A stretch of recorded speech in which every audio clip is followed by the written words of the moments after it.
அஸ்ஸலாமு அலைக்கும் வரஹ்மத்துல்லாஹி வபரகாத்துஹு. நான் உங்கள் நஸ்ரீன். இன்றைக்கி அழகான ஒரு லைஃப் மோட்டிவேஷன் பார்க்கலாம் வாங்க. 2 நண்பர்கள் மலை உச்சிக்கு போகலான்னு பிளான் பண்ணுறாங்க.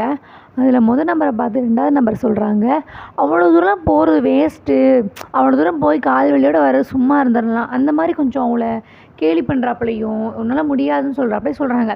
இப்போ நம்பர் என்ன செய்கிறாங்க, நடந்து போய்கிட்டே இருக்காங்க. 2வது நம்பரும் அவனே போமோ நான் போக மாட்டேனான்னு பின்னாடியே வராங்க. நம்பர் உச்சிக்கு போயிட்டாங்க. 2வது நம்பர் பாதையோடு நின்ட்டாங்க.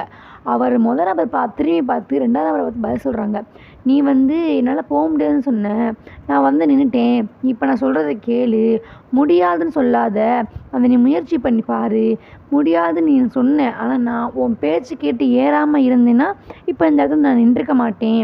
யாராக இருந்தாலும் சாதிச்சு பேசும்போது தான் நம்மளோட வெற்றியோட அடையாளம் தெரியுது. வானம்னா நட்சத்திரம் இருக்கும், வாழ்க்கைன்னா துன்பம் இருக்கும், சூரியன் வரும்போது நட்சத்திரம் மறையுதுல, அந்த மாதிரி தன்னம்பிக்கை இருக்கும்போது நம்மளோட துன்பங்கள் எல்லாம் மறைஞ்சிரும்.